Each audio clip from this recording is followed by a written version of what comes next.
Le coup d'envoi dans quelques instants à présent. Et on va être très attentif aux premières minutes de cette partie. Pied droit comme le pied gauche sont possibles. Guillaume Barmuse qui place son mur. Les 11 joueurs de Lens qui sont dans leur surface de réparation. Ce sera Revivo. La frappe de Revivo. Et voilà. Elle est au fond. Cette frappe de l'Israélien Haïm Revivo qui donne l'avantage au Celta Vigo.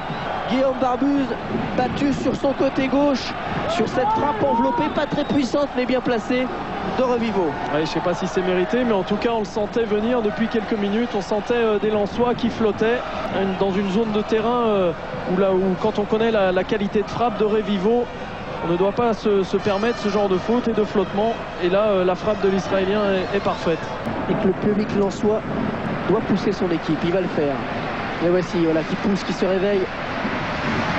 Le temps d'encaisser ce but, il faut se remettre au travail avec Nouma et Sako dans la surface. Se dit Monsieur Dorkin. Penalty. Oui, penalty.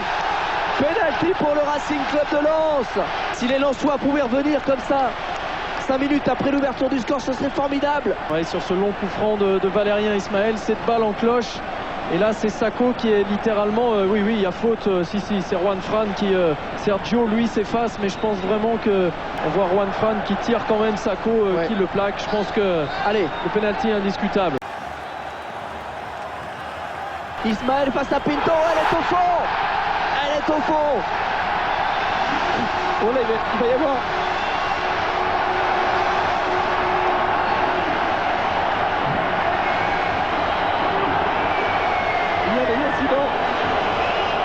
Alors là c'est clair, excusez-moi, c'est Ismaël qui allait chercher le ballon. Regardez, et pas pour Ismaël, pas de coup franc, pas de carton pour Ismaël, si. Regardez. Si. Regardez, il repart. Ah ouais quand même, si. Il y a un petit coup de pied. J'avais pas vu ça. Petit coup de pied d'Ismaël.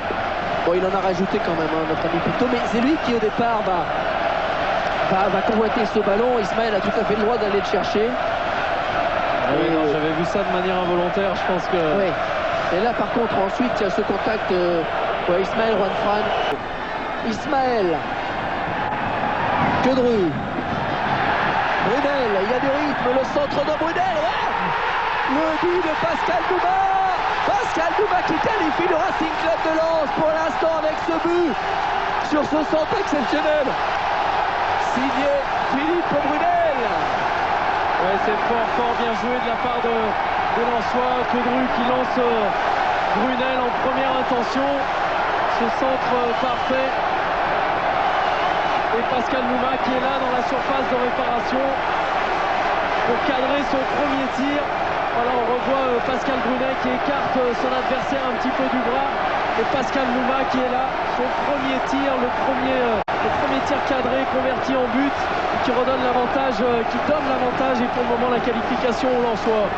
Le 5e but européen cette saison de Pascal Nouma, but qui vaut de l'or. Et Lens va être qualifié pour les demi-finales avec Sako. Sako qui est passé, Sako qui va pouvoir peut-être donner à Nyarko. Frappe de Sako au arrêt de Pinto. Et Monsieur Dorkin,